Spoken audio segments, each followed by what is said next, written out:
Torch Missions a little bit and describe a little bit more about it, try to answer some questions, try to get you guys a little bit more familiar. But with the show of hands, who's actually considering traveling this year? You're going, Christine.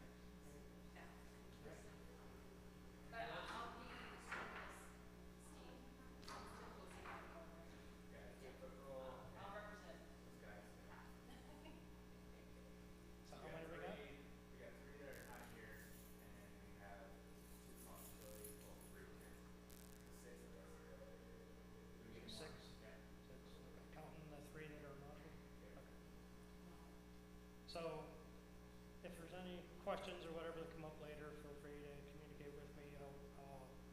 One of the things that I need to do before we leave today is the ones that are actually considering going on trips.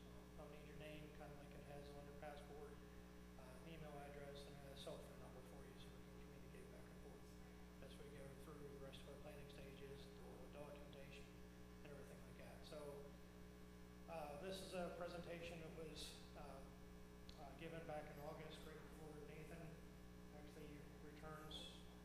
Okay, thank you. Returned back to Harding University whenever he was home in August. So this is just a repeat presentation, just kind of go through the slides. Nothing really amazing about it or anything like that. We're just going to talk a little bit about Torch and talk a little bit about what God does with you if you give him control. So just real briefly, just want to try to introduce myself. I'm Brian Steffi, retired from the state after 37 years of civil engineering. Been traveling quite a few years, but I was just a little hick boy from a little town called Dayton, Pennsylvania, not Ohio. And we had the whole whopping, like 530 some people in our town. Yeah, it's not a very big town, of course. Don't have any stoplights or anything like that. But I was blessed to have Val take me under her wings whenever I was only 14 years old. And she introduced me to the church and raised me to be her own. So whenever I was not growing up in the church and first got introduced to it was because of Val. And whenever I started learning things about what else was in the Bible, it just started truly amazing. So the more I studied, the more I argued with myself, and it took me 5 years of convincing, but I finally was baptized just before we were married, just right after I turned 20, and was baptized, and we got married in 85, and whenever we continued to grow, the Lord put it on our hearts to be able to serve in whatever ways that He would have us, and we started doing youth ministry, started our family in 87. Whenever we continued to grow, God continued to grow things with us, and some of our friends that we have had for years and years, it's one's the wife of the group leader that we have, was in church camp with Val whenever she's growing up, and numerous other people throughout Western PA whenever they went to Pennsylvania Christian camp back in the day. And whenever we continued to grow, we're doing a little bit more youth ministry, added another child into the mix. I became a deacon.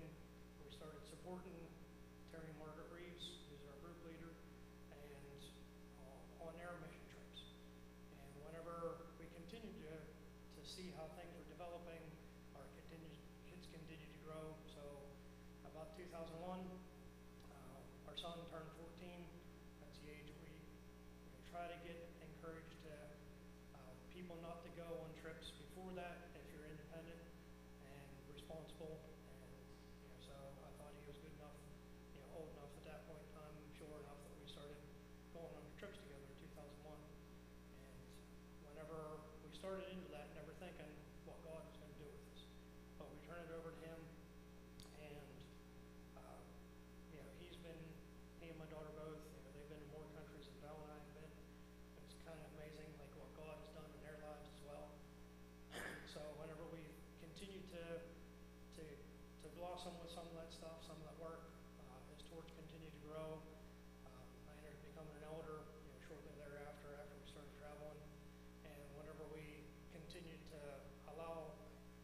things that God would have us do to happen in our lives instead of trying to control what we think God wants to do. That's whenever Torch continued to grow. Then IRC was developed, which is Inter-American Restoration Corporation. We'll talk a little bit about that in a little bit. But whenever we think about what God puts in our lives and who God puts in our lives, it's truly amazing. If we get ourselves out of the way and our attitudes out of the way, what God can truly do with us. So, throughout the years between then and now, I've been on the board of Torch Missions. IRC has grown enough that we no longer need necessarily a board of Torch Missions. Now we have the board of IRC, and IRC is now the 501c organization that controls a lot of the donations. Back a few years ago, we got a pharmaceutical company from Texas that donated like $1.4 million worth of pharmaceutical supplies. We were able to transport that down there, distribute it to the most needy. We've had hospitals that we're doing remodeling and donated all kinds of their equipment, and we were able to accept that through the 501c organization, take it down to Honduras, other countries that needed it. We've done numerous different other things. Gangs, there's 3 main gangs in Honduras. We were able to actually take, I'm not sure if I want to broadcast this, but we were able to actually take a tattoo removal machine, which takes some of the gang tats off and allow these people to be relocated and allow their families to grow without persecution from the gangs. So there's all kinds of stuff that we've been allowed to be involved in because of God's work, God's will. So as we continue to go through everything, go through the slides, it's just been truly amazing watching God work and all the different people that have been involved throughout the years. Torch Missions stands for Training of Redeemed Christians Heaven Bound. And one of the things that is so neat throughout the years is just watching people come on the trips thinking, I don't know how people do this, I don't understand anything like how the moving parts work or anything like that. And they go home from a trip and they're like, this is what I want to do. This is what I want to do. We've had some kids that were on the trips that like were my son's age whenever he was first started, and they went down and they got funding up here in the United States, went down into these smaller communities and taught people how to farm better, just to cultivate the ground better, to be able to plant things in a more productive way, how to rotate crops, all that kind of stuff that some of the people in the back country just didn't know. They've never been taught that. Whenever I went past some of the cornfields, whenever I was first traveling down there, the corn spread out 3 foot apart from each other. If you know anything about our cornfields, you're talking 15 plants in 3 foot. So whenever we think about what the potential is, God is the only one that knows what he can do with you. What we have to do is just step aside and get out of his way and just follow his lead. And that's been the so amazing thing, is just watching people.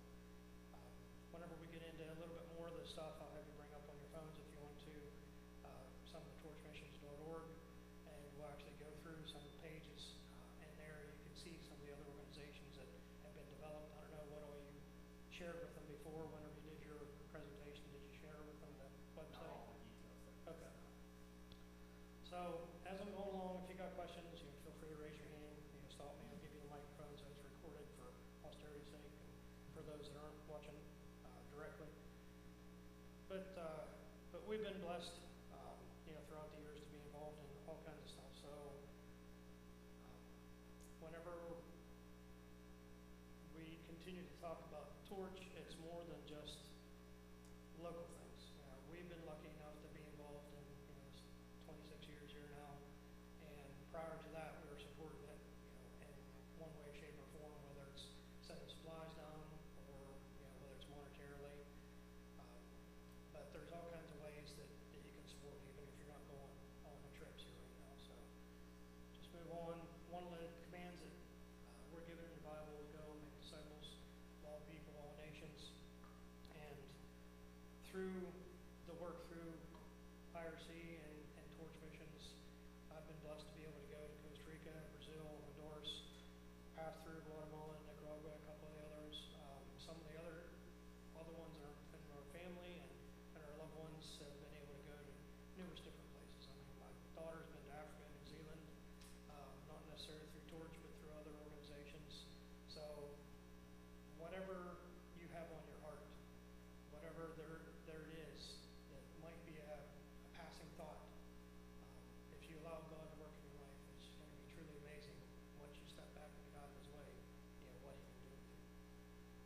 So IRC has developed all kinds of stuff throughout the years, so just want to go over a little bit of facts. This is just a letter we received not too long ago, just a little bit more most recently. Like this is their annual report that the IRC had from 2025. So Inter-American Restoration Corporation, again, restoring hope, providing resources, building relationships, restoring communities. You know, that's one of their major goals. So whenever, just in 2025 alone, IRC had received $1.3 million of just donations alone. And all kinds of stuff, you know, that they were able to do with it. Over 100 homes, you know, were built for families and vulnerable individuals. 100 chairs are provided for a church. That's one of the new churches that was just developed in Costa Rica. Not Costa Rica, it's a city, it's a little town that we lived there working. 7 classrooms were completed. 2 intern houses were constructed. A church with bathrooms and facilities were completely finished. Construction was completed. We had 206 water filters because of course the water is not clean down there. So we were able to install water filters and collection buckets that were distributed. 10 communities supporting maintaining clean water wells and systems. One of the things that we had an opportunity to work with there not too long ago, this is a couple years ago, but a drilling company decided to go ahead and donate some time of their drilling machines, water well drilling machines. So we were able to take them down, take them to orphanages and communities that were just getting set up. One of the things that missionaries have been able to do in cooperation with the government is go into an area that's disaster run, basically, and we help them facilitate getting the infrastructure into the ground.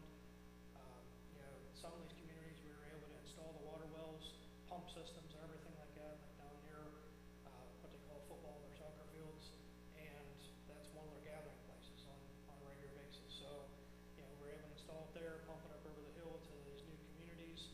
We built, I think it's a 5-room schoolhouse up there for the community members as they continue to develop and come in. You know, we had an opportunity to be able to, you know, put churches and stuff like that, you know, in the areas and stuff. So it's just amazing what God can do, you know, once those facilities and infrastructure starts getting there. So as we continue to go through things, you know, that's just one of the many works that IRC has been able to coordinate with. Back a couple years before that, this is during like the political environment in Honduras is similar to the United States. There's 2 main parties, and it seems like it alternates, you know, every other party. So some of the parties are very much humanitarian aid, and we're able to work directly with like the president, vice president, first lady, all kinds of interactions like that. In those times, whenever they're not, that party is not in charge. It's not as much humanitarian aid, but we're still able to work through all the ministers of different departments of the government that we've had relationships with. There are other forms of government, you know, for lack of better terms, you know, they're Senate or House.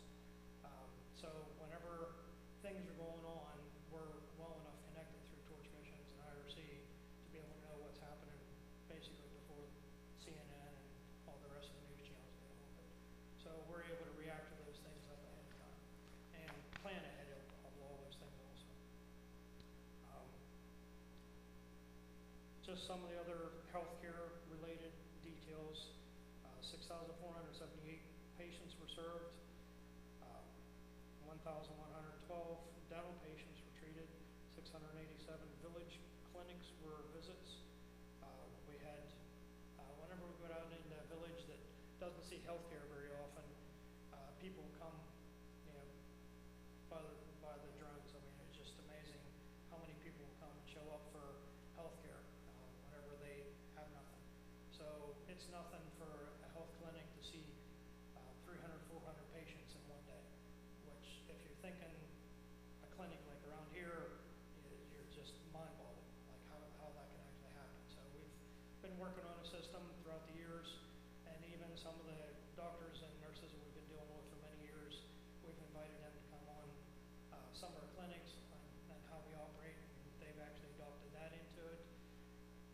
We're in the middle of the phase of turning things over to like the next generation, because many of us are getting up. I'm retired now, but I was retired now, so we're trying to pass it on to the next generation. These next guys are coming up. I have all these QR codes that they develop, and it's just amazing. Like whenever you're talking about medicine or talking about different things for the clinic, like even the medical forms themselves are all QR codes now. It's just the technology is just baffling me. I'm old school, so I learned with an old IBM 18. So whenever we're talking about other medical visits, we had 122 other elder care visits, 20 medical clinics conducted just on the grounds itself where we stay at Agua Viva, 4 days of psychological care offered, multiple hospital visits, education in children. We have 3,500 plus children who receive school supplies, 50 bilingual library books donated, on all kinds of students. I'll give you this. I'll pass this around. You guys can read it in a little bit more detail. But there's just numerous different things, throughout 2025 that took place. Feel free to peruse that stuff. Some of the stuff that related to IRC, these are just a couple of our badges. Just take a close look at it. Pass it around. If you just look at the details of the IRC badge, this is what we carry around with us if we're ever lost. Anybody can call those numbers and we can get found real easily. There's the people down there have cell phone service probably better than what we know. And coming up here, Val was trying to do some nursing trainings and kept going in and out of service on our way up on 2.5 hours, whatever it took us to drive up here this morning. Whenever we're thinking about down there, there's very few places that they have now that don't have cell service, which is kind of amazing for a third world country to have better cell service than we do, but it is possible. So whenever you look at some of those badges, some of the details on the badges, we've been developing those throughout the years, those inter-country relationships, responsibilities, and commitments. So it's kind of neat just to know that no matter where we're at in the country, a lot of people are going to recognize that. Whether it's because of our buses, because all of our buses have torch missions, IRC on them, that we travel around in now, and there's just all kinds of communications, all kinds of projects that we've done throughout the years, all kinds of things that we've done that the country of Honduras, knows us, from one end of the country, from the west side to Caban to the Rancha province, east, up towards San Francisco to the northern coast, Roatan Bay Island, further south to down where Satan goes for a hot cup of coffee, down to Choluteca. So whenever we have been all over the country like that, we tend to get known and to be able to reach out. So anytime that we're in need of help in some of these communities, no matter whether it's a gang-ridden community or not, a lot of times even some of those people help out. Basically, that's their family. So whenever you think about what the opportunities are that you can serve in, it just, your mind will amaze you. Whatever God puts on your heart will truly, just be a surprise to you. Whenever we have some of our interactions, this is some of the stuff, some of the information that was in our presentation that we did that day. I'm not going to read that for you. You know what that verse says. Basically, we have to make sure that we're following through at the end of that. Some of the stuff we've done, these are some of the pictures. I'm sure Joshua has shared with many of you guys some of the pictures that he had taken. This is one of the concrete houses. Not too long ago, we started building concrete block houses again, and these are actually blocks that were made by the Reach One Teach One program, which basically are community members that have dedicated themselves to learning a task. Reach One Teach One is a program that a couple of the people there that are living there now, they've decided to, the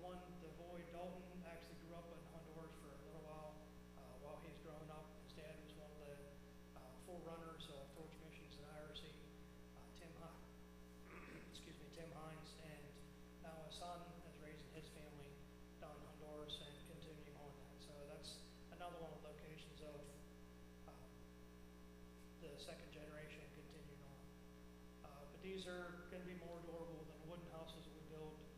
Um, so as we continue to develop, the house construction of the concrete houses, of course, is more expensive than wood houses, but we're hoping to get more and more years out of getting some more durability on those.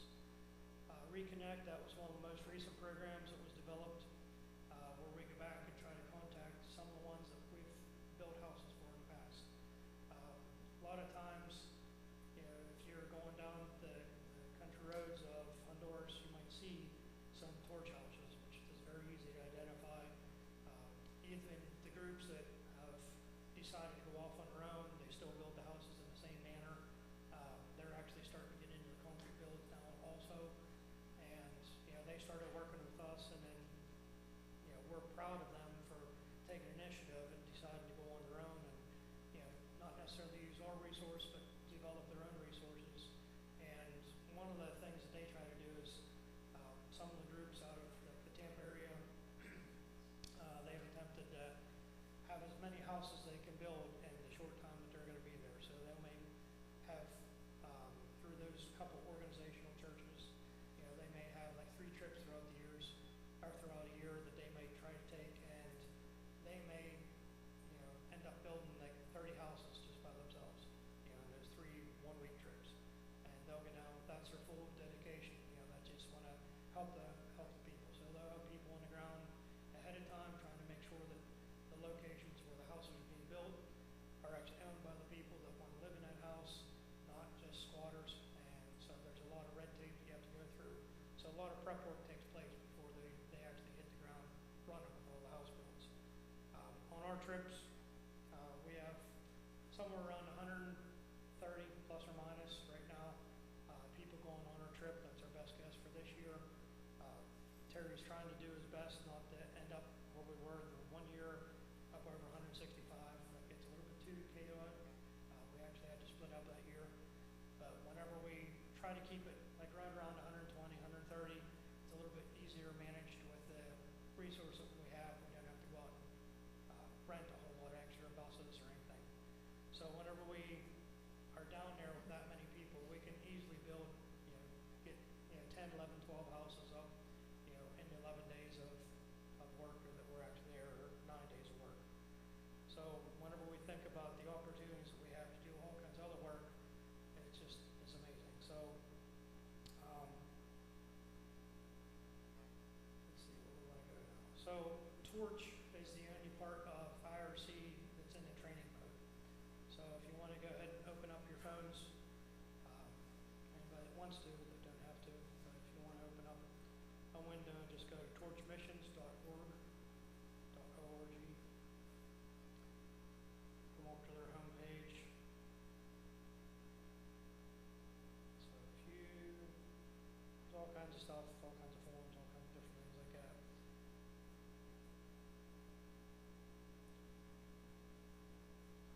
So if you scroll down to the bottom, does everybody see this page? It looks like IRC. I'll show stuff for you now.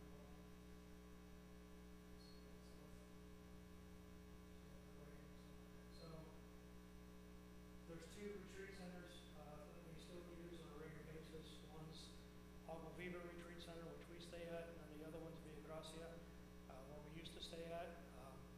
And we've kind of outgrew Villa Gracia with our group, so we moved over to Agua Viva. Agua Viva is a piece of ground that IRC was able to purchase numerous years ago. It's one of the first properties that, as an organization, we actually were able to purchase in Honduras. Originally, we had an orphanage on there, and then we started building houses, building block houses and stuff like that through another grant, through another organization. So we were able to develop like whole villages. Developed a clinic on the grounds. We have a church that was built on the grounds. So there's all kinds of development that actually took on the grounds. There's a couple residential places on there that was originally there, and we've expanded those. And this is one of the few places that we actually put the infrastructure in, so we can actually flush our toilet paper.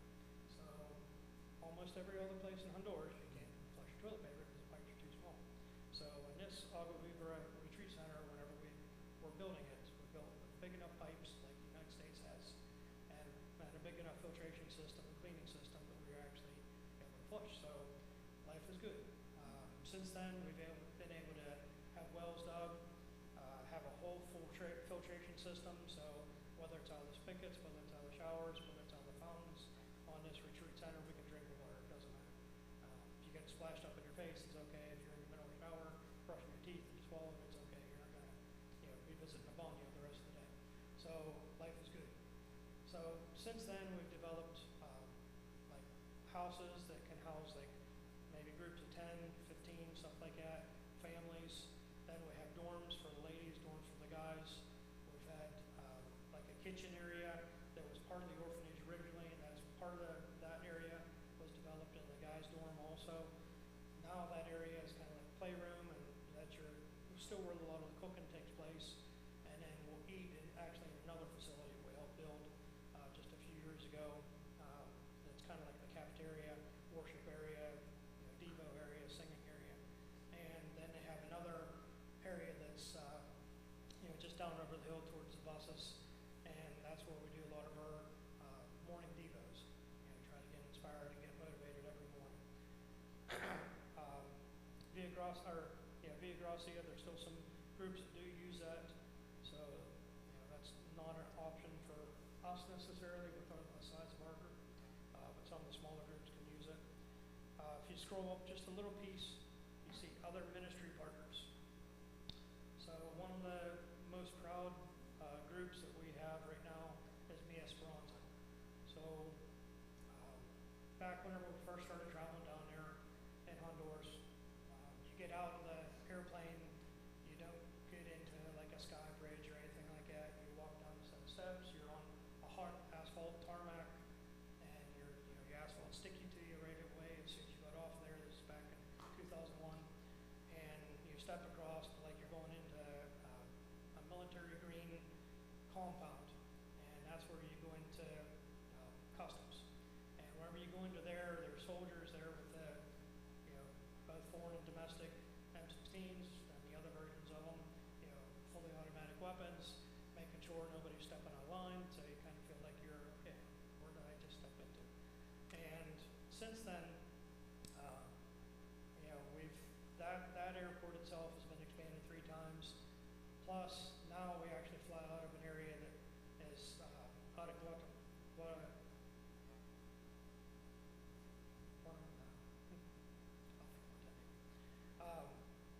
but anyway, it's an area that used to be an Air Force base, and one of the things that the government decided to do is have all their international flights coming into the capital city, coming in and out of there now. So we basically fly in and out, and it's like non-eventful at all. It used to be whenever you come into Honduras, you could always count on the wings of the airplane just nipping off the tips of the trees as you're banking and trying to make a 180 as you're diving down into the valley. Tegucigalpa, capital city, is in the middle of this big valley, and it's got mountains all around it. These big aircraft carriers and our aircraft machines, they used to have to come in, do a 180, drop down, very steep climb, and then hit the brakes as soon as they hit the ground. Numerous different planes. I've never been on one personally, but have slid off the end of the runway into the traffic and stuff like that. So never good. That's why we had 3 different expansions since 2001. But the international flights are so boring now. So you come in and you're at the top of a hill, top of a mountain basically. You fly in, you land, and it's non-eventful. There's not even any applause anymore. So whenever you think about all the different things that happen in that city, all the different expansions, all the different improvements that they have done, one of the most promising is to allow Mi Esperanza to work so that the ladies of the country, mostly around the city of Tegucigalpa, don't have to sell their bodies, don't have to sell their children, don't have to go on the street and work like that to be able to raise a family. And they teach multiple different types of trades, everything from sewing to hair care to nail care. I mean, all kinds of stuff.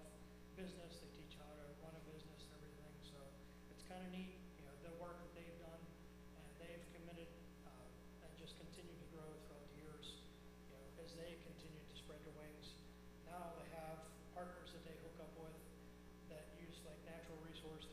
materials, and they have their own coffee mix. They have their own like jewelry brands and stuff like that. Just all kinds of opportunities that me Esperanza alone has. So it's kind of neat. The Spanish missions. There's all kinds of different groups. That coordinate with Spanish missions. Reach one, teach one is one of the things that has grown drastically since Dalton's hit the ground. They developed that in the first couple of years that they got down there, and it's just continuing to grow. Whenever you get some time to check them out, Reach One, Teach One, R1T1 online, they have all kinds of different things that they actually grow at their facility. They have everything from the blocks that they make, the concrete blocks that they make. They have a restaurant that they run now on the grounds. They grow all kinds of plants and different things like that to be able to support their work. They actually have a fish hatchery, now that they have continued to develop, and they just keep on getting, more and more. And out of that program, usually, they'll say 1 out of every 10, 1 out of every 5 will end up being baptized. Once they come to know, what potential that God has in their life. Up to that point, and that's not necessarily something required of that program. It's just the whole goal is to try to teach people that they have an opportunity to learn a trade, and not just go off, like their family traditions are, and get drunk, allow the machismo to actually take place, and just abuse women all over the place and stuff like that. One of the things that we noticed early on whenever my son and I first started traveling, and then Val and Bree started traveling shortly thereafter, is that in some of the hillside communities that they have, guys will come in, they'll get with a girl, have a baby, maybe she'll get tired of his antics and drunkenness and stuff like that. She'll kick him out, he'll go on up the hillside, get another girl pregnant, go on up the hillside, more and more. So the family structure in some of the poorest of the poor villages is little to none. Throughout the years, it's been gaining. There's more of a middle class than there ever was. Joshua got to see more of the middle class last year than was definitely there in 2001 whenever we started traveling, and it continues to grow. Some aspects of that probably are not necessarily the most positive because it's more Americanized, they quote it as being. So, they are better off in the monetary phase, but yet they have more things to tempt them with in their lives. So we continue to try to concentrate on the poorest of the poor and try to get them up out of some poverty, teach them a little about God, give them an opportunity to become part of the church somewhere. So that's what our goal is. The Honduras project, they continue to do things very similar to a lot of the humanitarian aid organizations down there. Whether a group wants to help build houses or whether drill wells or whatever. That's another thing in Honduras project we're trying to do. Clinic de Esperanza, it's the clinic that's actually on the grounds out at Agua Viva, and they help coordinate dozens and dozens of clinics throughout the communities that never see anything. Projects, if you scroll up just a little bit further on that page, the construction, the children, the medical, food, visitation, benevolence, even into evangelism. There's all kinds of things that go into the projects that we do. One of the things that our preacher, Brandon Forche, really likes most is the development of the program that he was able to be involved in. It wasn't the first trip, but it was one of the first trips that we were on, that they actually got to go back and visit the people that you see the houses, and then you get to visit with a lot of people throughout the entire community. Through that, actually, just while Joshua and I were there last year, through that, I think we had 3 baptisms alone just come from the door-to-door knocking. And so it's amazing, what God can do with the groups. If you go on up, you'll have the trip dates you can click on, the group leaders. If you click on the group leaders, you'll see Terry Margaret Reeves listed there. So there's all kinds of stuff. So our group, through Terry Margaret, we use very little of the IRC forms. We have most of our own forms just because developed our book of much importance that we keep, that has everybody's information, that's right in it, that is locked up in a secure location every day. Whenever we arrive, we turn over all of our money. It's kind of a neat thing. So I don't know if you guys want to, before we get into like the other type of stuff that I've prepared, if you want to actually ask any questions or anything like that before we get into some of that stuff. There's all kinds of more stuff that I have to go over to whatever you're ready for. What are the job duties that all, I know you talked about the R1, the T1, and thank you. What job duties do you guys encounter here that will need? I know you talked about R1, T1, the medical side of things. What all in detail in medical, and what are they? What kind of job duties are entitled in there? Like if I have a nursing background or a CNA, what can I be used in this situation at the doctor's office or the dentist's office? Good question. So as we continue to talk about some of the stuff, yeah, that's you guys. So one of the things that we've been able to do throughout the years is get special permission because of our relationships with hospitals and those in need to actually go into hospitals, actually go visit patients, sit with them, pray with them, share stuff with them. Been able to take in coloring books, stuffed animals, different things like that. Some of the people have actually got to get into more of the intensive areas of the hospitals, which you have to have the stomach for that, to be able to do that, because you're talking some of the poorest of the poor hospitals. One of the times, that Val was down there, we got to go into one of the poor hospitals, and you actually don't have actually solid windows on that hospital. It's just kind of louvered windows, so flies were coming in and out. Kids were laying there with, just post-surgery, and flies gathering all over their stuff. And just was pretty earth-shaking. I mean, whenever you think about that, you have cancer patients that were hooked up to the things, and we were able to get special permission to go in and sit with them, and cheer them up and stuff like that. Where maybe their families couldn't even afford the ride to be able to come to the hospital to be with them after their treatments or something like that. So, you never know what God's going to be able to do with you. But with our training, what we do is, if you're have some type of medical background, I'll get copies of your licenses. We're going through the documentation, send them down to our people ahead of time. That way you're already registered there.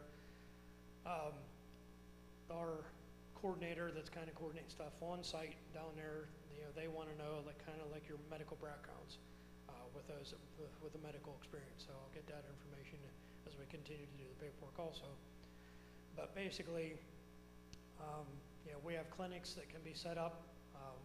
We have surgical units that can be set up. We've had a variety of different opportunities in the past, everything from optometrist, where we set up a whole eye clinic, to dentists. We set up a dental clinic. We've set up medical clinics. We've had surgeons come down with us and being able to actually do specialty surgery, that normally can't happen in some of the poor hospitals. So there's been all kinds of opportunities. It depends on the person's background with what the experience is. Our typical clinic, though, will be where we gather our group and along with our pharmacy, and go out into a clinic and go out into a village, be able to set up shop, have the ones that are doing the initial evaluation, and it may be 3 or 4 people in the family are getting evaluated. So each one will have each individual evaluations. Come on through the stations. If there's something in particular that a surgeon needs to see, we'll get them to a surgeon. If somebody needs to see a skin doctor or whatever, we'll get them to that stuff. So it's kind of neat, just thinking about the opportunities. So your background kind of controls like what you'll be exposed to while you're down there. If it's typical nursing, that you've had a wide variety of background before, like Val, she's been in a hospital a little bit in her life, and she's a visiting nurse for 18 years, then school nurse for 19 years. So whenever you're thinking about the wide variety of experience that she's had, she's seen a variety of different things. So, you know, whenever they first, you know, had her down there on some of the trips, kind of put her into a situation where you can almost feel like you're a doctor because you're trying to diagnose things. So since then, we've built up that program a little bit more so that, you know, the nurses don't feel quite so much like you're so responsible for everything. You're just taking a line of information, pass it on to the next person, pass it on to doctors that are with us and stuff like that. So we've kind of developed that program throughout the years, streamlined it a lot compared to where it started out. But depending on how many people we have that are in the medical field, we're expecting, I don't think I wrote that down, but we're expecting somewhere in the order of like 18 to 20 medical people. So I'm not sure what that's going to do for us. You know, for our few days of medical clinics, we have many of those people will be going during our short trip during July 4th through the 11th. So we're trying to set up our clinics and manage our clinics wisely, depending on who's here from the 1st to the 4th and who's here from the 4th to the 11th, so we can take maximum advantage of the medical staff whenever they're actually on the grounds. So it may vary from day to day, but we'll definitely get 2 full clinics in the community somewhere, multiple clinics actually on the grounds, and then possibly some specialty clinics, depending on the backgrounds of everybody. So it ought to be interesting to see what that develops into. Every year is a different thing depending on who the staff is that actually attends. So I'm curious as to what's available for people who don't have that type of experience behind them. And I think it's also important to note that there's availability for all ages, all levels of probably ability. You don't have to be able to build a house to go down to contribute. Can you speak a little bit to like what is a normal day like, and what other type of positions or opportunities are in need? Is it something you can choose, like, hey, I would like to maybe help put together food baskets today, or I would like to do that? How is it kind of broken down day by day, depending upon what type of experience you have, or probably more importantly, what type of experience you do not have? Appreciate the question. So whenever we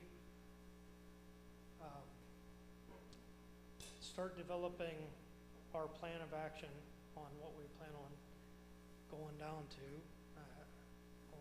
do, Terry puts together a potential wish list of what he hopes to do and what that ends up being. Everybody repeat after me. Welcome to Honduras.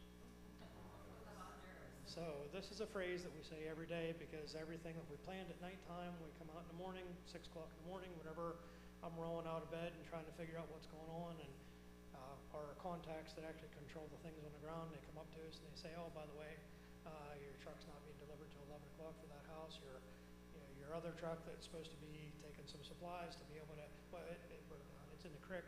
So all your supplies and everything are floating down the creek. So everything changes from day to day. So what we try not to get too worried about is what we actually planned. Whatever God wants to do in that day, he's going to have done. And that's what we'd rather have somebody come on a trip and say, okay, I got no skills. I got nothing to specialize in. Just use me as you want to. And that's what we need, because whenever you come onto the trip and you're thinking, okay, this, and this is what I want to do.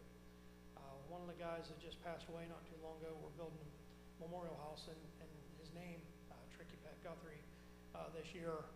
One of the first trips that he ever took was because a trip was already paid for, and one of his son's name, his son got deployed.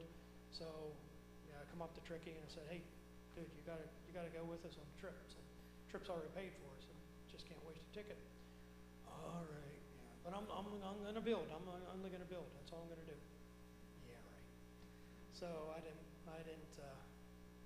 let God even have a chance to even entertain that. So whenever we got him down there, he wanted to go out in construction right away. So okay, we send you on a construction, then send them around to all the different teams. You know, we have, on our trips, we try to maintain 5 different kind of concentrations in it. We try to maintain a construction, medical, visitation, benevolence, and evangelism. So whenever it may be vacation Bible school day, every day that we go out to a clinic, we try to do either VBS or activities for the kids, for the ones that aren't in line right then.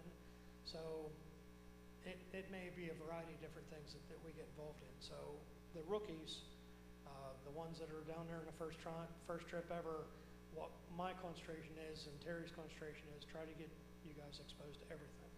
And then from then, you know, over the years of you going after multiple years, then you can develop into whatever you want to. Or if you want to go off and do your own thing, you know, that's a great thing too. You know, the whole thing of training redeemed Christians have about.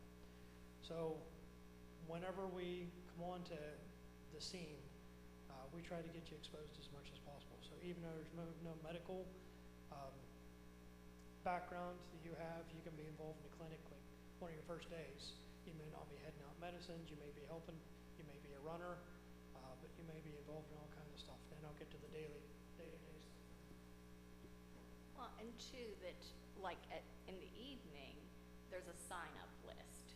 So like even as a nurse, the last several trips I've been on no medical clinics. I've done food distribution, food packaging, house builds, painting, you know, just all kinds of stuff like that. So you can sign up, like not maybe where your skills are at, but maybe other stuff that you would like to do and other experiences that you want to have.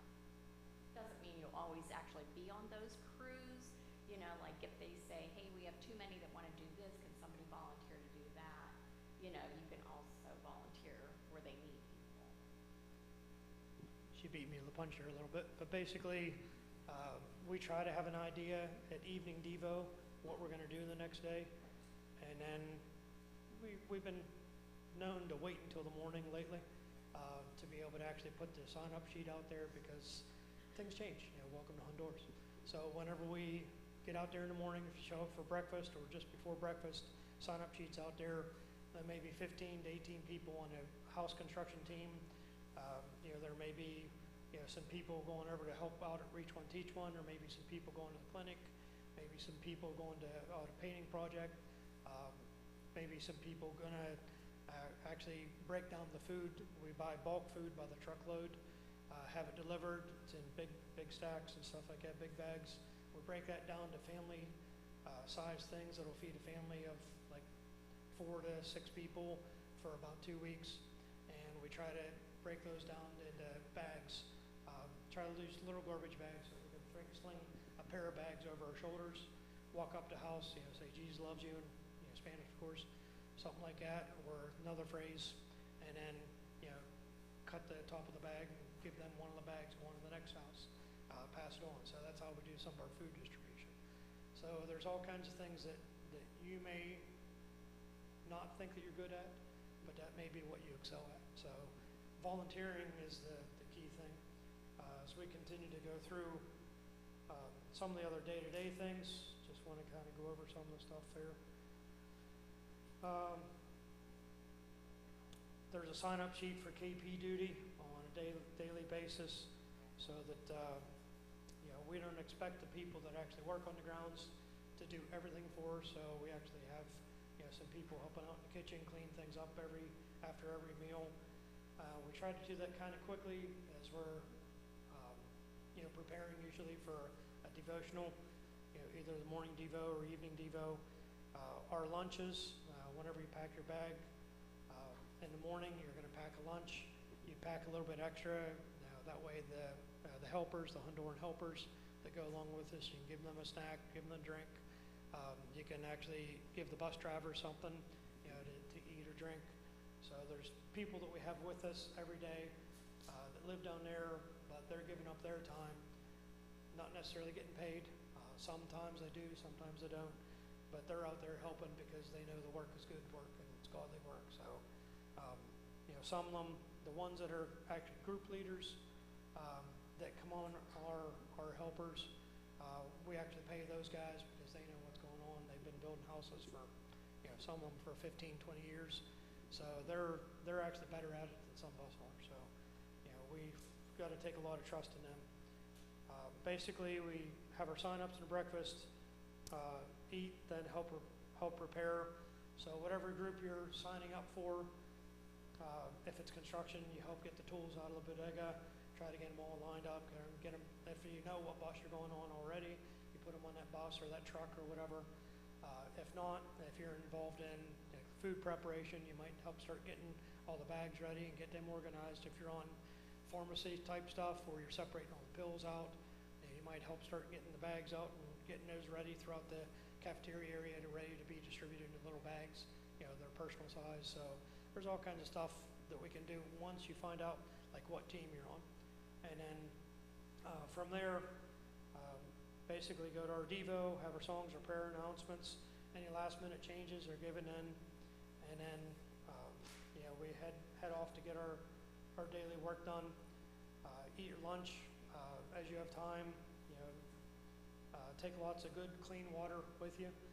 Sometimes we have a pulperia that's close by, and we can actually find something to eat or drink while we're out there, but you can't count on that. Some of these places are so remote that we're back way far off of the beaten path that you would never be back in time if you try to walk to get a drink. So what we try to do is try to encourage everybody to take their supplies with us. If we're able to stop at a pulperia somewhere on the road, then that's even more of a blessing, but you can't count on it every day. Then we finish up with our job, come on back. A lot of times you might have an opportunity to get a shower before you eat supper, but basically we're going to spend every ounce of energy that we can on you each and every day. So I'm sure your backside is dragging numerous different times, whenever you come in from the field and we're trying to figure out what to do and stuff. So that's our goal, is to make you get back, not feeling like you're on vacation, but you're there to do some work, and that's God's work. So as we continue to do, be God's hands and feet, you may be involved in a whole variety of stuff. Whenever we're out on the house builds, we do this on multiple house builds, no matter what it is. Basically, once you get done with the house, then you have a prayer with the family. You get to meet the family, give them whatever gifts that sponsor has decided to give that family. It may vary from beds to bed linens to home supplies, food. It might vary a lot. And then we do a good cleanup around the whole area. If they want the wood, we stack up the wood that's spare left for them to have burnable stuff for their fire. Might, it all depends on what they want. You might be on a vacation Bible school team visitation. One of the pictures we had up there. Special needs orphanage. We go to numerous different orphanages and numerous different special need places. This one here, Ben Collette, is physically, mentally handicapped and severely handicapped. The family can't take care of them at their home, so basically they go to this home, they're dumped off, and then whatever care that they're able to give, they give.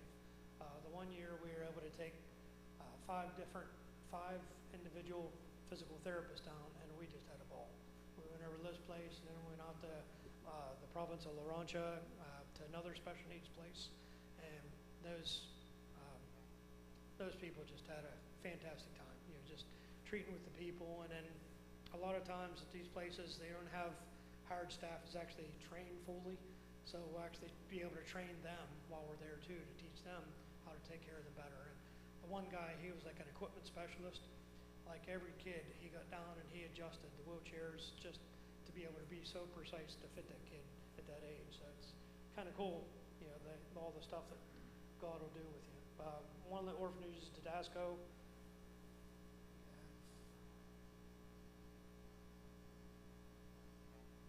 Tedasco, it's an orphanage that we developed, or we found by accident. We call it by accident, but it's a God thing. We're sending a whole group of supplies and a whole bunch of missionaries out to the ladies' prison the one time. Did you tell them the story already? Did you? Okay. So, well, for time's sake, We'll just abbreviate it real quickly, but basically, the bus driver and the group leader that we were sending out, we asked them before they left, now you're sure you know where the ladies' prison is? Yeah, we're sure. Of course, that translates to I have no clue. So, they head out the road, they got all the supplies, they got toys, because in the ladies' prisons, the kids actually stay with the ladies. So they're off, they're off. There's no way to communicate back and forth. So they get out there and they pull off the road at this one exit that they think they're going to, and they, for some reason, took a left. And then they got out there for a little while, and then they decided to turn right. And then every turn after that, they decided to turn right again. So the road just kept getting narrow and narrow and narrow, and it's had these ruts in it, probably about this big. The bus was bottoming out on the way back in. They finally pulled back into this area.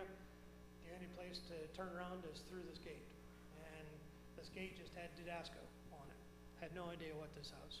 So some little kid runs over at full speed and opens the door up, swings the gates open, the bus pulls in.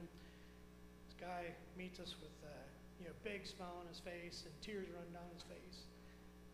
Jorge. And whenever Jorge and Rosa met him at the bus, they just were overwhelmed because of God's blessing. That morning, whenever they were praying over their breakfast, with I think they had 42 kids in their orphanage at that time. They actually had a school on the site, stuff like that. They taught school for the community and everything like that. But they were down to one burner on multiple stoves, ovens that they had. One half oven, like a little mini oven that they had left that was still work. The washing machines, dryers, all that kind of stuff was garbage. Basically, they're down to a bag of some rice, a little bag of rice, what was left of what they didn't prepare for the breakfast that morning, a little bit of beans, and that was about it. They were just about down to their last little bit, and they prepared it for breakfast for the kids. Excuse me, and put it in God's hands and say, God, whatever you have in store for us. And lo and behold, a whole bunch of gringos come in, and they got supplies, and they got food, and they got clothing for kids, and they got clothing for the adult lady caretakers, and we've been having a relationship with them ever since. A couple years ago, we had dedicated a playground to one of our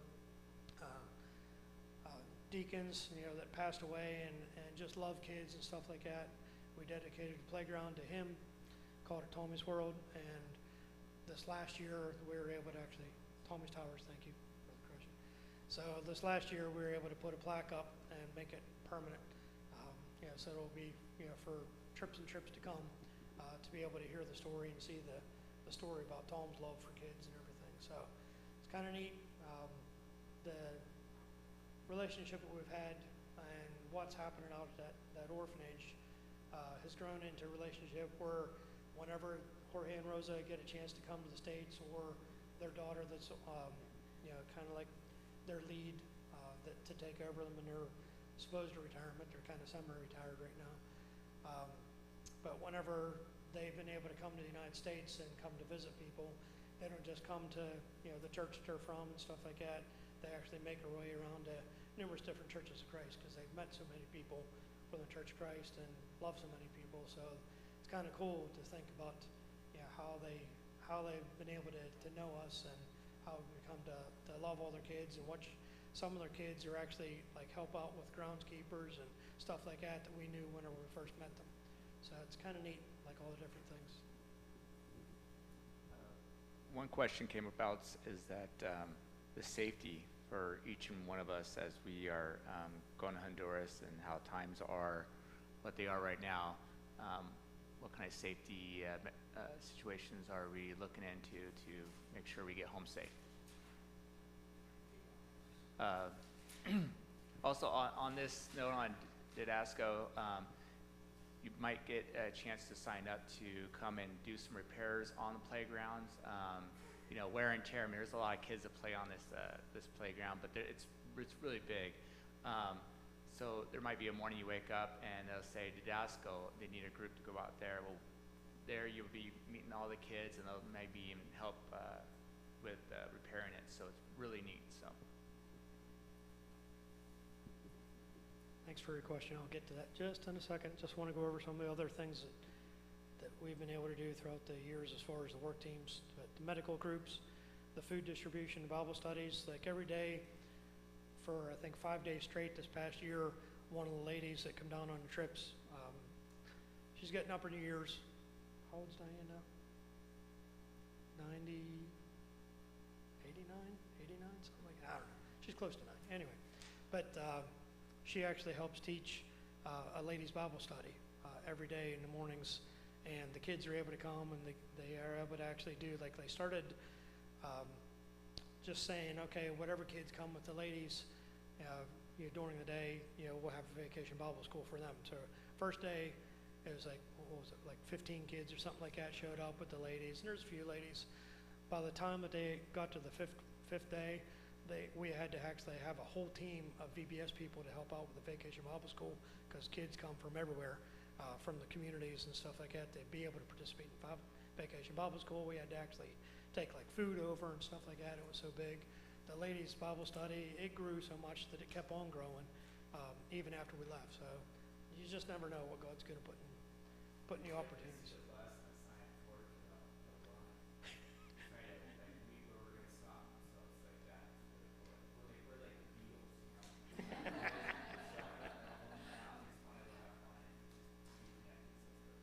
So benevolence in many different ways throughout the years. That's changed shapes too. So it used to be like one of the first ladies of Honduras that we had a good relationship with. She had a humongous bodega that she would rent out through the government, and she distributed clothes throughout the country. And that's when we used to ship some clothing down and stuff like that. Then started getting pointed out to her that, hey, you have all these people that are seamstresses and all these people are clothes dealers. So we started resourcing a lot more Honduras-made stuff, not taking over junk down and over dirty laundry and stuff like that. So we kind of transitioned that into what it is now, as we try to help support like all the local business owners and stuff like that as much as possible. Anyway, back to safety. So we have a 2-page trip and roll sheet that everybody has to look at, read, and get notarized, because you can or cannot be sent back at the whim of a note if you're misbehaving. So we have in there groups of 4. Most of our rule breakers are adults, thinking that they're too big for their britches, and they just kind of wander off and go to the potpourri by themselves and stuff like that. And they may come back, and the dogs will greet them at the gate, and the dogs are not happy whenever somebody just tries to enter the gate privately. And the dogs will announce to everybody, hey, there's a stray. So whenever the dogs, announce that there's a stray, then the group leaders have a little chat with them, and so we have to have a little conversation with that adult. But basically, the only person that we've ever sent back to the United States because of these rules has been an adult. So don't be the second one. But on there, there's groups of 4. I want to be able to travel home with everybody I take down, not send them home privately and escort them home. So groups of 4 with at least one older looking large male. Sometimes we have these young boys that look like a girl, and they're like, I'm a guy. No, sorry. So we make sure they at least have a little bit of hair on their face like Joshua. So whenever we think about what an opportunity, what a setup, huh? Set you right up for that. Hook, line, and sinker. So we have all kinds of rules that have to do with all kinds of different things, everything from our dress code that we've experienced throughout the years to even how we act and behave, both on campus and off campus. So that's one of our most important forms. But basically, we know, let's go back to put yourself in 2009. Okay, put your little time machine hat on. Go back to 2009, the alleged coup of Honduras. Okay, you had this president was in control, was trying to get the constitution changed so that he could stay in power. That's not allowed in Honduras, according to their constitution. So he was trying to do everything he can to stay in power, tried to get all these other governors, senators, all kinds of things like that to vote on stuff. So I was trying to take captive different ones.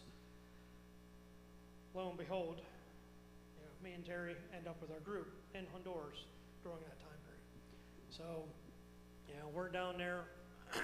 We got these 100 and some people, 120 people, something like that, down in Honduras, and we're trying to figure out ways, okay, now what do I do?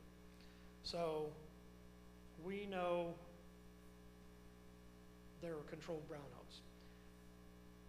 We were tightly enough connected with the military that was off the coast, U.S. military, that was off the coast, that we knew where those brownouts were going to happen before they happened. We knew when our helicopters were going to fly over. We had some warnings and stuff like that. Our one group leader that would frequently visit us actually had the personal phone number of one of the generals, one of the admirals off of that aircraft carrier. So to say that we were connected is kind of like an understatement. We still have those relationships. We have more now than before, and we continue to get more with the new incoming representatives that they have down there. So as things are happening, if you're out in a work site and say I'm one of your group leaders for the house construction, for example, and I may get a phone call, I may get somebody from the campus coming on and hurrying up and telling me, hey, it's time to roll. And I give the message to everybody, it's time to roll. That means somebody knows something that we don't have to talk about, we don't have to worry about it. We just know that we're leaving. And I'll let you know, somebody will let you know whether you're taking your goods or whether you're leaving your goods there or whatever. So we are connected more than what meets the eye, what most groups have. So it's kind of a blessing that we've had such good relationship in Honduras that we know all these things, we can see things before they're happening. So it's kind of neat. In 2009, we were helping get the senators' wives and children actually onto the planes to come to the United States and help participate in housing them in safety and quietness and stuff like that. While those votes were actually taking place to ensure that the Constitution of Honduras stayed intact. So it's kind of neat, how connected we are, but it's kind of earth-shattering what God has actually thrown in our laps at times too. So regarding safety, we don't have to worry too much. We're not going to take a group out and put them where we know that gangs are actually active. We're going to work in areas that aren't active right then. We know where they're happening. We know where the gang activity is. It's mostly in the northern coast right now, up around San Pedro Sula. So we don't do a whole lot of work up there. Tegucigalpa, the capital city, most of the presidents, most of the mayors, most of the governors around that area are hard against gangs. Every once in a while you get one that was in, which is the time of the coup. He was actually supported by part of the gangs. So of course he wanted more gangs, less humanitarian aid. So he didn't work too well with us, but we made sure that didn't stay in power. Whenever we think about safety, there's all kinds of reasons we do different things. There's bugs down there that are in the ground and everything that we're not used to, our bodies aren't used to. So if you have a cut in your toe, and you go out in your sandals off the campus, you're probably going to bring something home with you. Hopefully it doesn't react before you get home, but if it does, there are certain hospitals that we know, like DMA and a couple other hospitals that are specialized with American doctors and everything like that we can take you to. We had a gentleman, young guy that was pretty popular, whenever he was down there, but basically he came down with a little bit of rub on him, got a bug in there, arms swelled up like little Popeye arms and stuff like that, and ended up in the hospital for days. Nurses loved him. They loved taking care of him. But whenever you have stuff like that, we have the places and the facilities to be able to go, if there's an immediate need. We had one kid one time working on the wood that we have. Our version in the United States of treated lumber is a little bit more dried than what their version of treated lumber is. So whenever you hit some of the nails sometimes, that nail tends to try to fly back at you. It's a little bit rubbery some of those. So you can actually, like in certain sunlight and certain boards that have a lot of sap in them still, you can actually see like the glow of orange, pinkish color coming through the house. It's kind of cool. in the sunlight, but that necessarily means that that board's not necessarily dry, so you gotta expect some rebound. So the kid ended up with a nail in his eye. Again, one of the rules that he wasn't following, keeping his eyeglasses down, you know, was his hammer and stuff like that. So we ended up treating him, then took him back to the States, you know, flew him back to the States.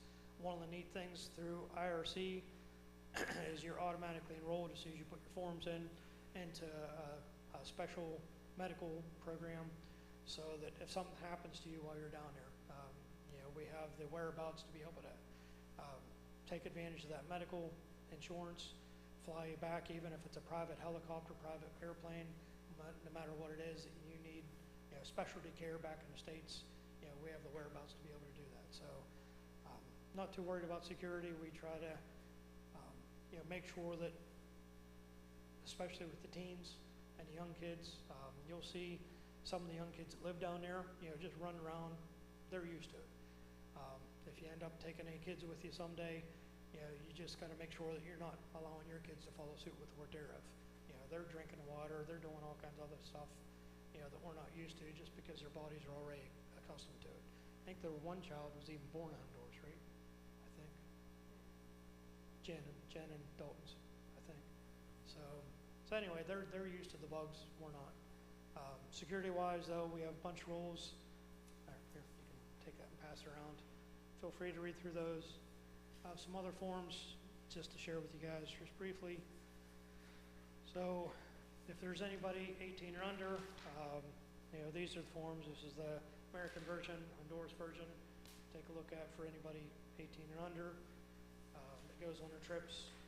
It's a recommended packing list. Take that, pass it on. So these are our actual forms that we're using this year. So there's all kinds of other documents that we pass around, tips on how to travel like a pro, that kind of stuff. So there's numerous different things you can. And just a tip on the packing list, that they do have a laundry service there that you can pay. So like you can pack very light and then just pay a couple dollars to have your laundry done like every couple days, so that you don't have to pack a lot of stuff. The lighter your suitcase is, the better it's going to be. The airlines are not fully cooperating anymore like they were when we first started traveling down. So if they say, you know, strictly 40 pounds or 50 pounds, depending on your airline that you're traveling with, they're serious about it. I mean, if you got too much stuff in your bag, it's going to either stay in the airport or else you're paying for another piece of luggage. And we don't want to do that with the airfares that they charge us with anymore. It seems like the second, third bags that you take anymore are getting very, very pricey. Some of the airlines, they take it from $40 for your first bag to $95, $110, you know, for your second and third bag. So it's quite drastic compared to what it used to be. This is some of the cash that I have down there. Feel free to peruse that. Nothing real special about it. It's feels funny. Feels like Monopoly money to us, but you know, basically that's their Limpera system that they have in there. It's just a variety of different bills.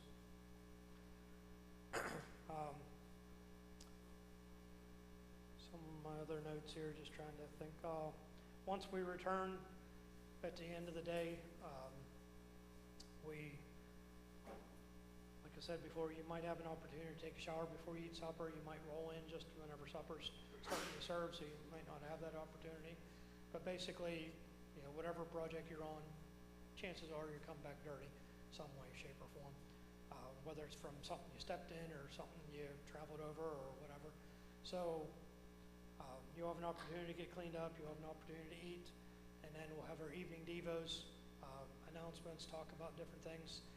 One of the most joyous parts of the trip is one of our talks about where do you see Jesus today? And we share there, you know, where we saw our fellow missionaries actually do some different things, you know, as the hands and feet of God. And that was kind of cool, some of the stuff. And then we have Barnabas notes, you know, Barnabas being the great encourager. Whenever we think about somebody else that's on the trip, you try to write a little Barnabas note. It can be anonymous if you want to, or you can put your name to it. But yeah, we have envelopes with everybody's names on throughout the board, like Joshua has there. And somebody can just slip their note into your, you know, your folder. So, you know, just all kinds of neat notes. And then like some of the ones that were traveling even before Val and I, they still have their notes from whenever they first started traveling. And every once in a while, whenever they're feeling a little bit of, boo-hoo is me, why is God letting this happen to me? They get their envelopes out and they change their attitude real fast. So, one of the things that I want to encourage everybody to do is try to find that thing that God does in your life that breaks you down.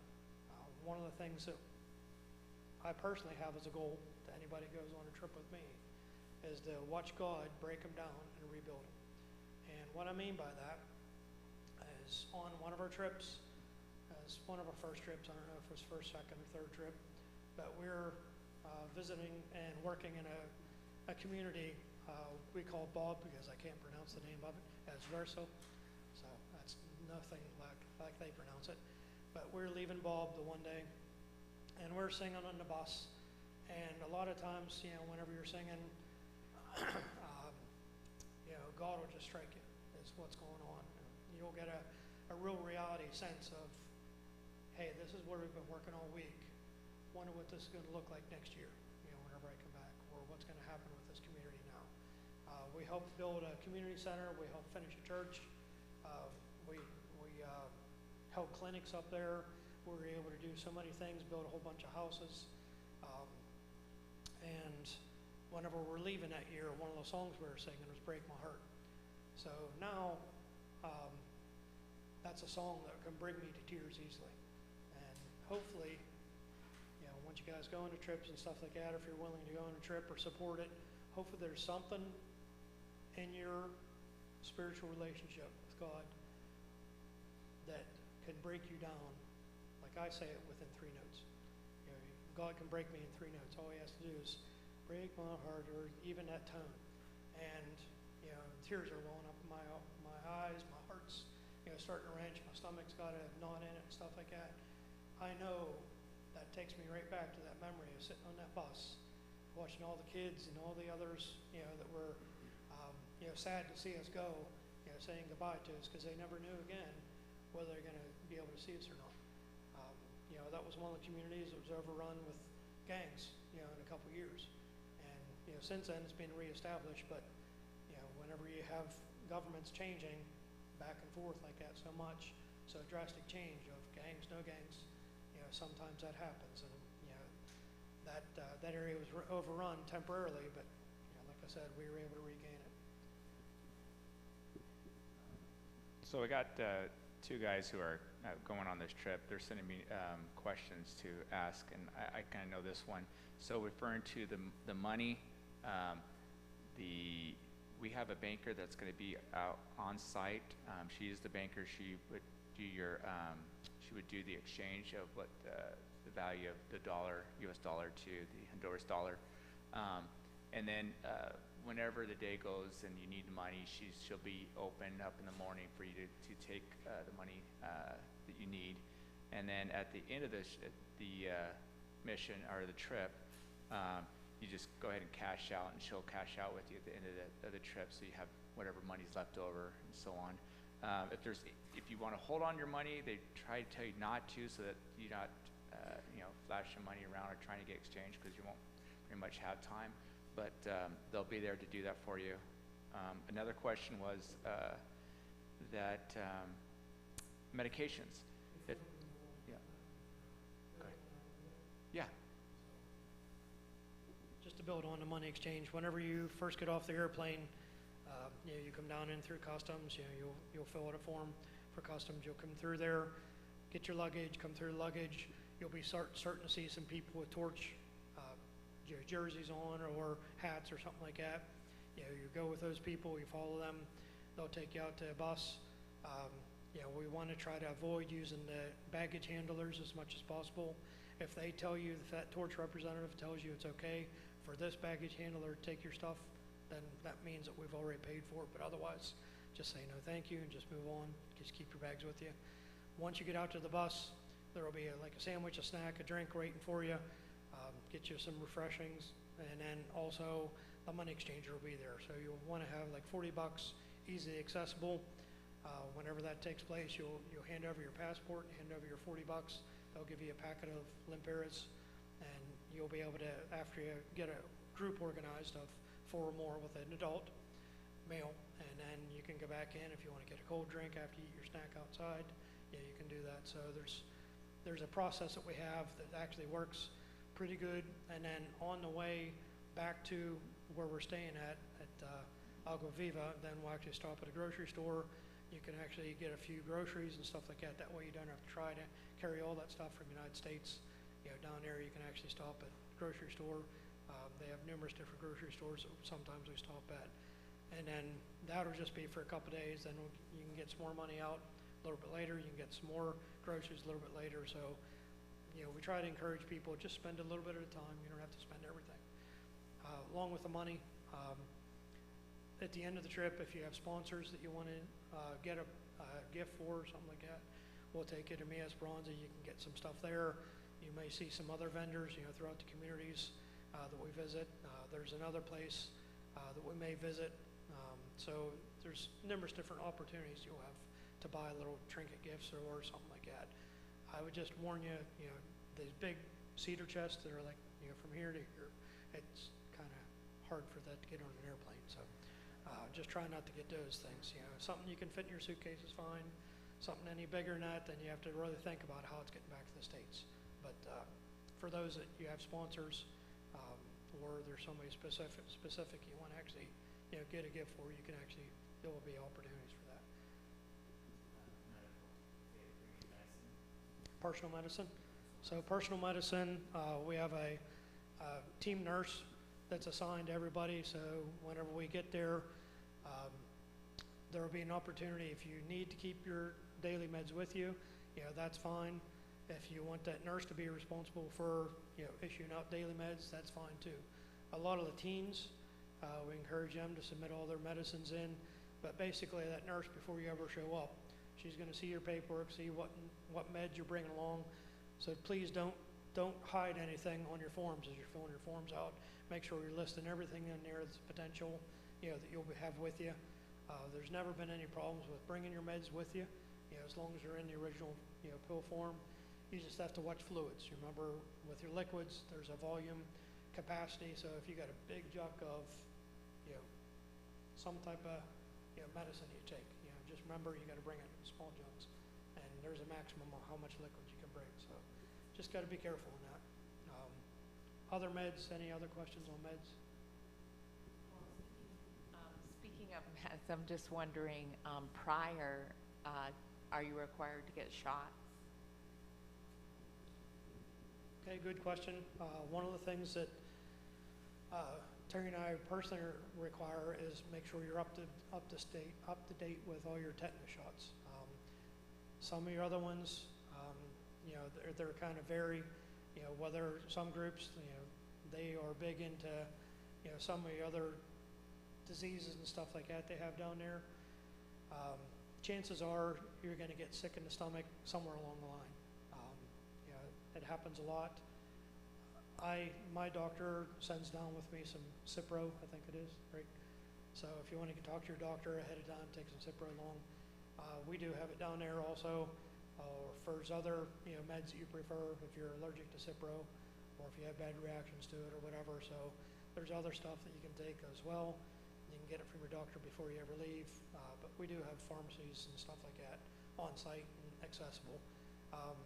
Whenever you're planning on some other meds and stuff like that, other shots, some of the other groups, and if you look like on the government website, you know, they'll actually start recommending like all kinds of dengue shots and, you know, all kinds of different shots and stuff like that. We don't go into the jungle too much, so we try not to live in the jungle and try not to sleep in like these little net villages where you have mosquitoes everywhere. So our grounds are pretty nice, they're pretty clean. You know, we may work, you know, somewhat in some of that area, but we're not in the deepest part of the jungle. So some of those things that they warn you about, you know, on the government website, same thing with, you know, gang-related activities and stuff like that. Some of that stuff is pushing the limits of the truth. So, you know, but good question. Food allergies. Okay, food allergies, make sure you list them on your forms. Whenever we see your forms, the cafeteria people, they know it. The other ones, the nurses and stuff like that that are on site responsible for the team, they'll know about it. So they'll be watching out for you. If there's other allergies, you know, who knows what strange allergies there may be out there. You know, everything from elastic to who knows what, carrots or whatever. So, you know, there may have some strange allergies that, you know, not everybody knows how to treat. So make sure on your forms you're putting all your allergies. If you need to send a second page, that's fine too. You know, flip it over and write on it too. So, but yeah, we need to know everything about you before we take somebody in a foreign country. Just was wondering on the deadline for making a decision on this. I'm looking at July, so time is going quickly. Yesterday. Yesterday. I have 8 people from my own congregation that I'm going, and I'm looking to buy tickets. I've had, you know, some of my people actually looking online already for the airline tickets, so we need commitments here soon. So I'll pass a piece of paper around, write clearly on there your name, your cell phone number, and your email address. I'll ship the forms to you. If there's any inkling that you're going to back out or whatever, you know, just wait for next year. It's okay. You know, there's going to be future years. It's not like IRC and torch are going to go away. If you don't feel comfortable with where you're at right now, like I just had 2 people that I was on the texting with last night, just making sure, okay, where you at with this? You know, are you going, are you not going? And I made them make a decision last night, so yesterday. So no pressure. But it's okay. I mean, it's I don't want to push anybody to go on a trip. I've had a couple instances where we've had people that somebody decided that they needed to go on a trip, okay? Whether it's a parent, aunt and uncle, grandparents, whoever it might be, I don't want to ever see that again. Unless it's in your heart that you want to go serve God in a foreign country and deal with all the junks, you know, that goes along with that, don't even think about it. You can support the work, you know, through another way, you know. So I definitely would encourage everybody just to think about that. One of the things that I like to ask people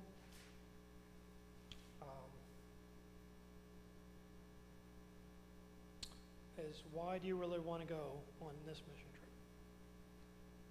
So think about that before you fill out your form. You know, I'll send out the forms, you know, as soon as we get back home, stuff like that, to the email addresses that are written down. But think about that. You know, why do you want to go on this trip to Honduras? And make sure that answer's a heartfelt answer. You know, not just because of, well, Joe Schmo's going, so I want to go. You know, so, you know, that should never be. You know, it should never be husband-wife type thing, because chances are the husband's going to be in the guy's dorm, girl's going to be in the girl's dorm, and you're not going to be together, except for occasionally sit together if you decide to sit together for meals or devos. So other than that, you know, you sign up individually. You can't sign up anybody else. You know, you have to actually put your pen to the paper, actually sign up for the groups. It's not like you can sign up 3 or 4 people whenever you show up at breakfast. You know, the wife can't sign up for the husband whenever the husband's still in bed sleeping. So, you know, there's not a lot going on. So there's all kinds of different rules we have, you know, to try to prevent stuff like that. So, but okay, right now, our trip fee itself is approximately $85 per person per day. Is what we're advertising right now. We're still in a fluctuation as prices continue to change and rates change and stuff like that. So it may vary just a little bit, but chances are it's going to still come in right close to what last year's was, at $85 per person per day. So we'll calculate that out as we're getting closer to it. Then your airfare is above that, your spending money is above that. So if you have a whole bunch of gifts you're planning on bringing home, you might want to take a little extra baggage, you know, take a bag inside a bag or something like that, prepare to, you know, pay for an extra bag on the way home if you're getting a whole bunch of gifts. We have one of our ladies that she gets a lot of sponsorship for the house builds and different work projects, and she'll have stuff she actually shipped back sometimes from Esperanza that she buys so much. So it's interesting, you know, watching some of that stuff actually take place, because she's a shopper. whenever we think about what opportunities you're gonna have, to be able to share your story whenever you come back, you know, you might wanna bring, you know, little things that mean certain things. I don't know if you brought anything special back from you. What'd you bring back? Cross? What'd you bring back? Yeah. Okay. So there's all kinds of things. Val has a whole wall of crosses now that we have in our pantry room. That's basically growing out beyond what I can reach without a ladder now. So we actually have 4 more to lay up. Since we broke one, we had to fix it and then put it back together.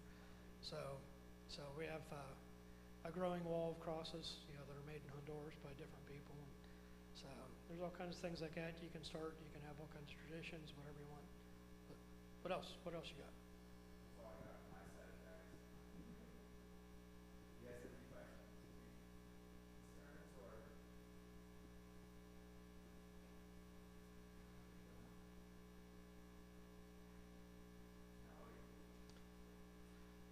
So one of the things I want to ask you guys, and you don't have to answer right now, but since I have 8 people from our congregation going on already, I don't have, of course, unlimited, what should I say, unlimited values or amounts on our credit cards. So with however many you guys decide to go, and including the ones online, you know, if there's a opportunity you guys have, if somebody's got, you know, 5 or 6 grand that's available on their credit cards, you know, you guys might want to think about, you know, shopping with me so we can get on the same airline and stuff like that. But because we're talking 8 of our people, 6 or so of yours, I mean, potentially close to 14 grand of airfare, possibly. Not likely, but possibly. Right now it's $791 is the price that we looked up recently. I'm really praying that that continues to drop. Six something, okay, right now, so it's come down. Yeah, yeah. XPL. Yep. So if you're looking up airlines, yeah, so it's already dropped over $100 already since Robin looked it up just last week, so or a week ago. So whenever we get that down to a point that we're ready to pull the trigger, you know, we need to have everybody's names. If it's in the limit of what Val and I have available on our credit, you know, that's fine. You know, we can take care of it. But you guys talk amongst yourselves. Say for somebody that has, you know, 5 or 6 grand of available credit, you know, that they have on a card, you guys can purchase your own, and you don't have to transfer money to me then either. So it saves on everything. There you go. Gain those points, baby. That's another shed after that.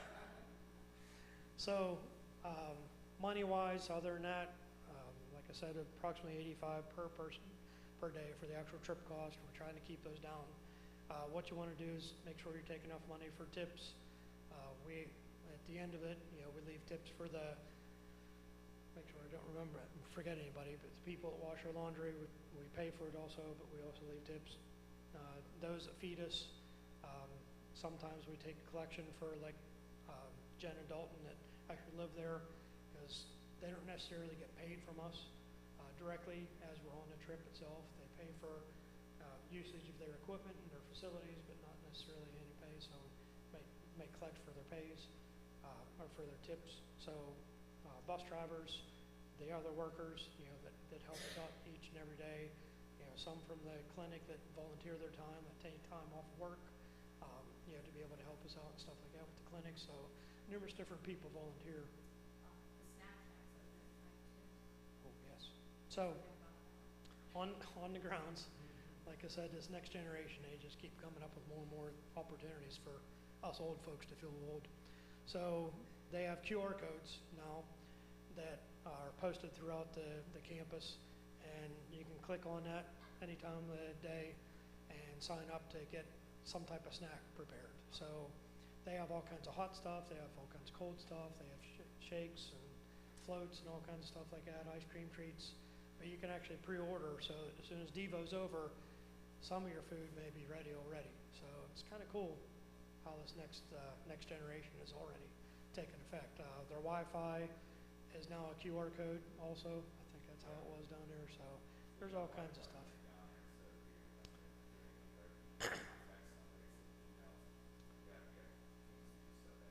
So one of the things I would encourage you to do is try to limit how much you actually think you need this while you're on a trip. You probably want till you take pictures and stuff like that, but as far as the internet and communication back home goes, I would really encourage you to try to put this thing aside as much as possible while you're down there and just feel what God can actually do to your heart if you let that thing go. You know, take pictures, but don't get on, like as soon as you get back on campus, a lot of times those that actually needed to do schoolwork, actually get online for a class or something like that, had a rough time getting on schoolwork sometimes, and we're going to have a big group again this year with 120 people hurrying up and hitting the Wi-Fi because they had to get back on Facebook and had to see what was going on with Joe Schmo back home. So I'd really encourage you to just put that thing in a suitcase other than taking pictures with it, and try not to think that you have to call. You don't have to pay for the foreign plan. Very few of us actually have to have the responsibility of actually having cell service while we're down there. So I have it, in case of emergency or in case I'm driving around, the countryside trying to take somebody somewhere. But very few people actually need to have cell service. So don't bother taking that extra cost of paying for it unless you actually absolutely have to have communication back home. So, there's Wi-Fi that you can make Wi-Fi calls while you're on campus. Very few times that's going to go out of service. So there's all kinds of opportunities you're going to have to be able to communicate whenever we get to a mall. There's actually Wi-Fi in the malls and stuff like that. So there's going to be opportunities you have to communicate if you absolutely have to. But I just encourage you to take that thing, take pictures with it, use it as a camera, or if you want to take a little camera along with you, you can get them developed afterwards and then submit the pictures. We have a records person, that throughout the trip, that person is documenting like what's actually going on all the job sites every day. So as people come in, they give that person pictures. You can actually download your pictures of that person and give them to them. That way they're kept in a collection of all kinds of, I think the one is Photo Circle that we used last year.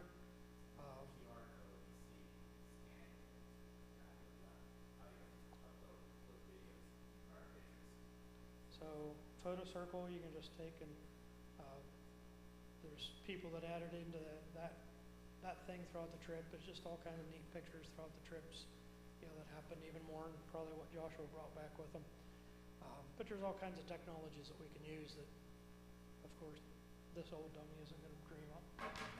But please, take the opportunity to actually, get to know God better by being on a trip and putting that thing aside as much as possible. It's one of the things I beg you to try to take advantage of that opportunity.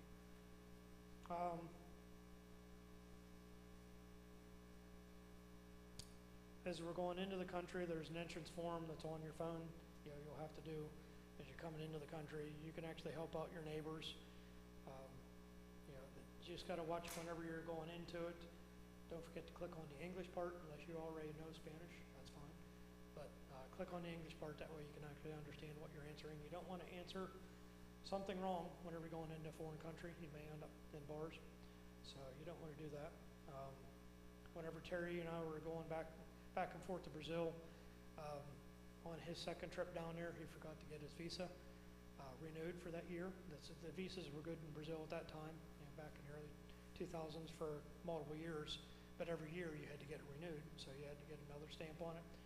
He didn't know that since it's only his second trip there, so he got there and behind the bars he went, and he stayed there, and he had the book of much importance with all the cash and all the forms and everything like that, and all the contacts. So luckily they allowed him to leave that in another guarded room behind bars. They escorted him out, had another person come in and get the book and leave with the book. But we learn the hard way on certain things in certain countries that we travel to, but we get it down after a while. Some of the opportunities you guys have, I don't know if you guys have to do any fundraising. Val and I just traveled down to Florida a couple weeks ago to watch Terry and Margaret participate in some of this stuff. So Joshua, can you pick Terry out on some of those pictures? But anyway, this is just an example of some of the fundraisers. We're doing a chili cook-off slash dessert auction is one of our fundraisers, and then we're also doing a murder mystery dinner and silent auction or not? Okay, a murder mystery dinner with a silent auction. So usually there's multiple thousands that we can gain from just one of those events. So if you're looking for ways that you guys can organize and raise some money, you don't have to go with the typical hoagie sales or anything like that. There's all kinds of opportunities if you spend a little time, spend a little thought. But those guys, I want to do one of those concerts someday. So Val and I got to get down and saw quite a show. That's their second concert that they had. Their performers were just amazing. I mean, so much talent. That was at a Christian school down in Florida. Oh, that'd be fun.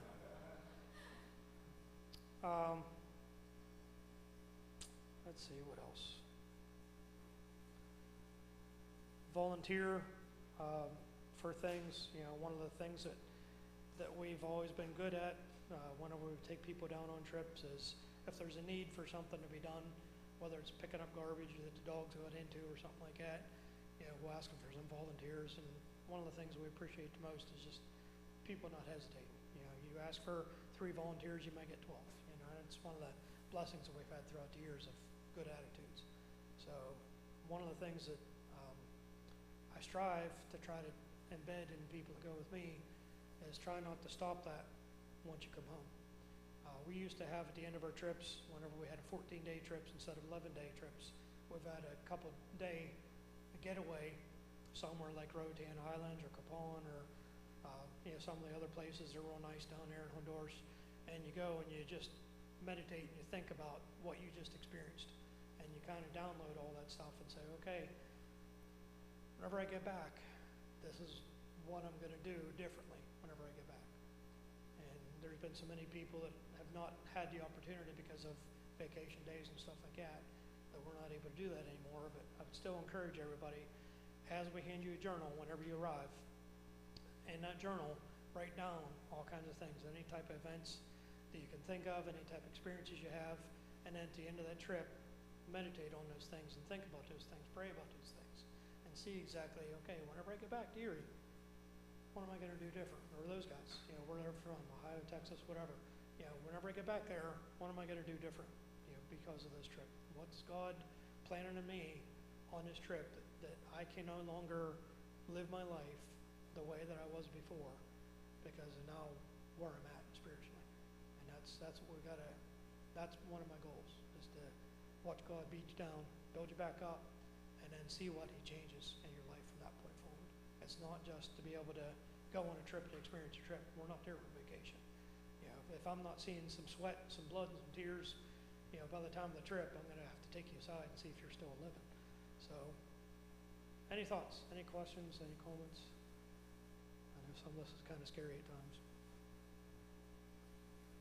I gotta say, thank you guys for coming down here, up here. It was a long trip, I know it was. But we do appreciate you doing, taking the time away from your families, and especially at church today. Hang out with us a little bit and share this and give us some of this that you guys do. Hello. But really coming out to just giving us all this input and information. I know that we're recording, and this would be good for our archives. So for everybody else who's not here today that might want to be interested in this for next year, or so on. So thank you so much. So, pass this around. Name as it is on the passport, cell phone number, and good email address for you. And I'll ship those forms off to everybody that's interested in going on the trip. If you're not going on a trip this year, don't worry about it. You can think about it for next year. But we do have to have some decisions made here very shortly. No visa required for Honduras. That was Brazil. Just as your name is on the passport. We don't need your passport number. Just name, cell phone, and email address. And those guys that are online that are going, that's what I'll need from you. Name as it is on the passport. And then once I get the forms to you, then you'll be able to give me everything else on the forms. So money, that's one of the things that I didn't talk about as far as the transfer of money, but at Katanning, we're the host congregation, even though Terry and Margaret don't go there. Margaret grew up there. So they've adopted us as their eldership that oversees his trips. So I'm one of the 4 elders that we have at Katanning, and you know, we oversee everything that goes along with Terry's trips from the total funds, but we have a special account set up through PNC Bank that's been set up specifically for Katanning Church of Christ towards missions, so that whenever we receive money through that, he's able to access it both in Florida. I'm able to access it up here. He's able to access it in Honduras, so that it's easily accessible no matter where we're at. If he wants to pay things, certain things that, depending on the regime that's in control at the time, certain things were not able to be paid by credit card in the past, are now being able to be paid by credit card through his bank and stuff like that, or through the bank. So that's a real nice thing. We actually get the current rate of that day, you know, not have to worry about the average rates or average, you know, rounding rates or anything like that. But we have, if you end up collecting money, make sure you collect the money. If you get any donations through you guys, get the donations written to your church, and then you'll end up just giving me like one check made out to Katanning Church of Christ towards missions, and we'll work out all through Joshua here. But basically, we're just making sure we keep the money transfer real easy to be able to deposit into PNC Bank, and whether we deposit it into our account and then into PNC, you know, we have to wait and see how that takes place.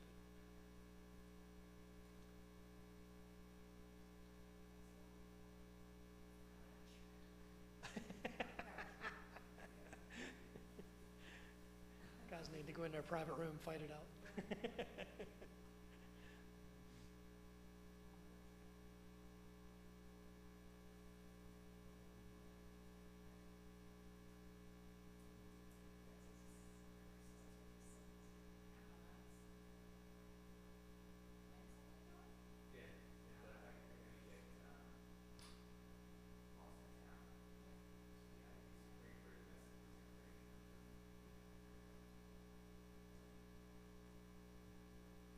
Anything you think about that you want to go over or anything like that from our trips?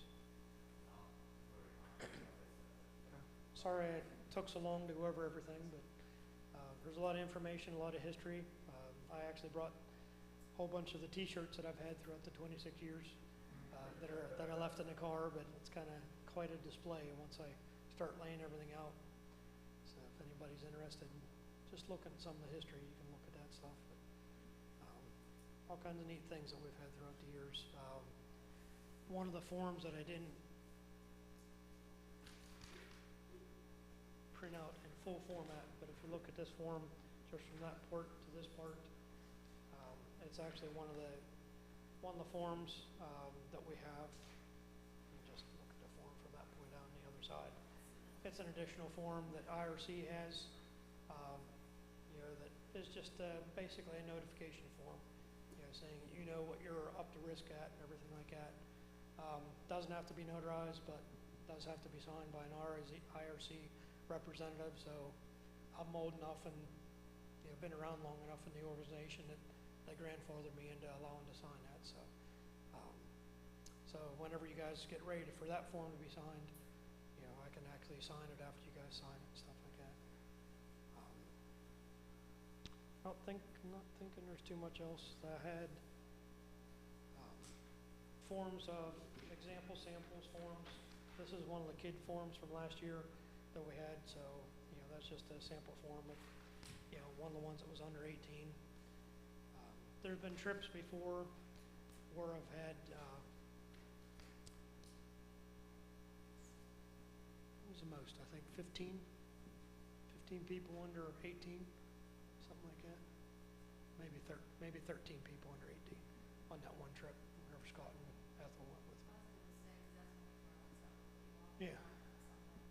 So anyway, we have had some pretty big groups, you know, that Val and I have, taken down in the past, and our son Tyler did some internships with Terry and Margaret throughout the years of them being youth ministers in different places.